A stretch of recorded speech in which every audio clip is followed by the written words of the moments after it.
안녕하십니까. 여러분들을 부자로 만들어드리는 보통인의 실전 모임을 담당하고 있는 조성호 소장입니다. 반갑습니다. 자, 어제 이어서 제 2탄 말씀을 좀 드려보려고 합니다. 리모델링 부분을 말씀을 좀 드려볼까 합니다. 자, 시작하기 앞서 좋아요, 구독 꼭 눌러주신 거 잊지 마시고 꼭 눌러주세요. 아주 힘이 납니다. 우리가 이제 어제도 말씀드렸지만, 건물을 갖고 있는 거 중요하지 않습니다. 물론, 건물을 갖고 있으면 부를 축적할 수 있죠. 뭐, 임대료 받고 우리가 생활하는데 크게 지장은 없습니다. 하지만, 건물을 똑같이 갖고 있는데, 누구는 뭐 엄청나게 돈을 많이 벌고, 누구는 건물 하나 가지고 있으면서 그냥 임대만 받고 있으면 별반 재미가 없지 않습니까? 그래서 우리가 어제도 말씀드렸지만, 이 선수들 같은 경우는 건물 하나 갖고 있으면, 이거를 어떻게 작업을 잘해서, 잘 만들어서, 세팅을 잘해서, 이거를 가치를 어떻게 하면 최대한 올릴 수 있을까? 그러고 나서 이거를 매도를 해서 금액을 탁 가져갑니다. 그래서 돈을 많이 벌죠.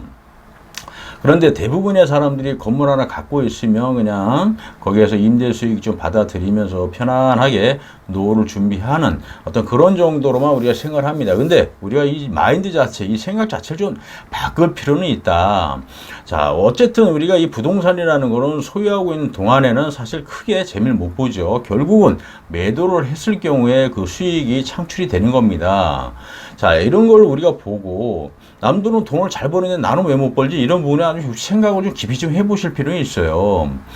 우리가 이제 건물 하나 다 갖고 있으면 이제 딱 구입을 하게 되면 기본적으로 우리가 해야 될 것들이 상당히 많이 있습니다. 방법들은 아주 다양하거든요. 근데 그런 것들을 우리가 모르기 때문에 이제 안 하시는 건데 우리가 좀 몇 가지를 잠깐 말씀을 드리면 우리가 건물을 다 구입을 하게 되면 기본적으로 이제 뭐 어떤 사람들은 또 중축을 또 해서 만큼 더 올리는 사람들도 있고 용적률이 남아 있으면 어떤 사람들 같은 경우는 이 부분을 또 중간중간 이게 좀 전체적인 어떤 리모델링을 하는 것이 아니라 이제 중간에 이제 필요한 것들만 또 살짝 손봐가지고 또 이렇게 만드는 사람들이 있고 어떤 분들은 전체적인 리모델링을 다 이제 뼈다만 내비두고 전체적인 리모델링을 다 해서 아주 멋지게 이렇게 건물을 또 다시 이렇게 세팅을 하시는 분들도 있습니다. 근데 방법들은 여러 가지가 있습니다. 내가 이제 어떻게 하느냐가 이제 관건인데 그래서 우리가 이거 리모델링이라고 하면 단순하게 많은 돈이 들어가서 큰 뭐 전체적인 세팅을 다 해야 된다 막 이렇게 생각들을 많이 하시는데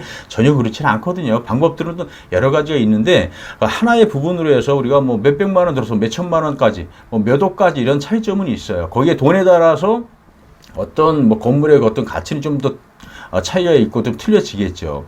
우리가 이제 예를 들면 어떤 건물들을 딱 보면은 전면적으로 보면은 뭐 앞쪽만 이렇게 싹 부분적인 어떤 그 세팅을 좀 하시는 분들이 있어요. 근데 옆쪽이나 뒤쪽에 가서 보면 또 허름하거든요. 여러분 앞에 딱 봤을 때 막 굉장히 멋있게 또 꾸며놓은 것들도 있어요.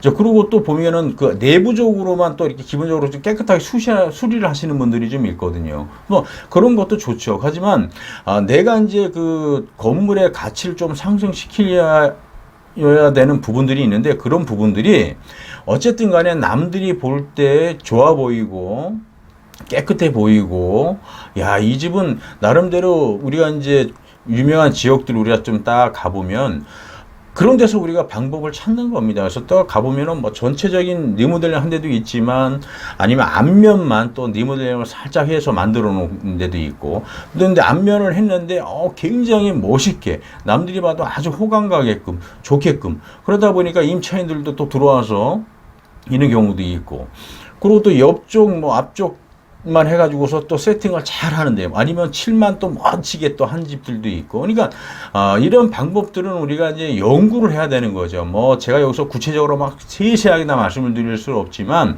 이런 것들을 여러분들이 배우셔야 된다는 얘기입니다.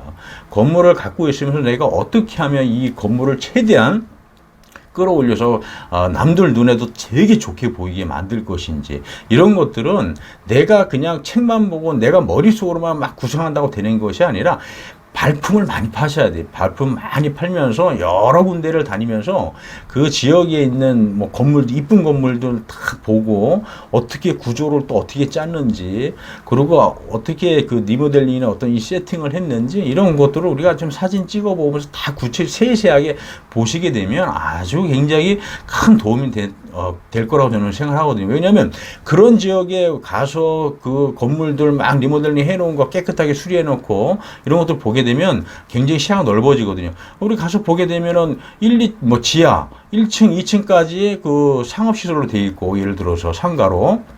그 나머지 3층, 4층은 그냥 주거로 또 사용하는 데 있거든요. 그럼 보면은 1층, 2층까지는 아주 멋지게 세팅을 했지만 그 위에로 보게 되면은 그냥 주거로 해서 크게 뭐 티가 안 나게끔 이렇게부터 세팅한 데도 있고, 여러 가지 우리가 골목에 들어가서도 그 주택들을 보게 되면 이제 그 상가주택이라고 이제 용도를 변경을 해가지고 사용하는 데가 있어요. 그러다 보면은 그쪽 지역에 뭐 지하층 1층까지 막 세팅해서 아예 그 앞면을 텄다든지, 터가지고 그냥 사람들이 딱 봤을 때 그냥 훤히 보인다든지, 아니면 전체적인 유리를 깔았다든지, 뭐 이런 여러 가지, 뭐 그러니까 나름대로 내 건물의 주변을 내 건물에 딱 봤을 때 그 외관상 유리를 깐다든지, 아니면 전체적으로 뭐 완전 오픈해가지고서 완전 뻥 뚫어지게 봐가지고 사람들이 딱 봤을 때 와, 집 굉장히 멋있게 대놨다, 뭐 이런 정도로 여러 가지 세팅을 해 놓으시면 아주 좋거든요. 그래서 우리가 발품 파는 것도 어떤 상권도 분석하는 것도 있지만, 나름대로 그 건물들의 그 특징들,